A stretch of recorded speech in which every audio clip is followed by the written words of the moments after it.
Vivre par 200 mètres sous l'eau, parfois durant 3 mois d'affilée, si ce n'est pas une vocation, alors expliquez-moi ce que c'est. La trentaine de témoignages qui m'ont permis de rédiger ce premier ouvrage émanent de jeunes gens d'à peine 20 ans à l'époque, qui se sont engagés avec leur cœur et leur tripes au service de la France. Ils ignoraient pour la plupart ce qu'ils attendaient. Ils ont vécu des histoires extraordinaires et parfois même des drames. Le naufrage de la Minerve et de l'Eurydice, pour ne citer que ceux-là, en sont la preuve. À travers ce premier ouvrage, j'ai voulu vous faire découvrir un monde fascinant dont moi non plus je ne connaissais rien.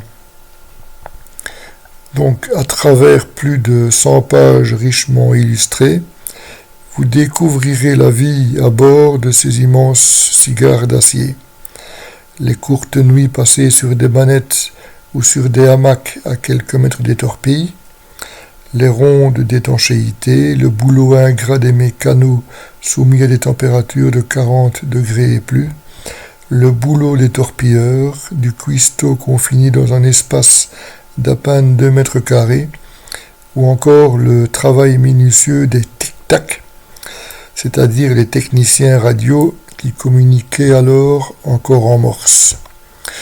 Dans cet ouvrage, je vous explique également le travail beaucoup plus pointu des oreilles d'or, ces spécialistes des bruits sous-marins à l'affût des bâtiments ennemis.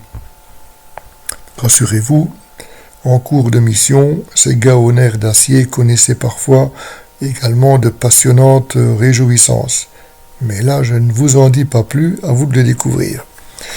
Donc faites-vous plaisir et réservez encore avant les fêtes cet ouvrage passionnant qui vous coûtera à peine 13 €. Utilisez pour cela ma messagerie azimut avec s2@yahoo.fr ou mon site www.écrivain-public-biographe.eu. Bonne lecture.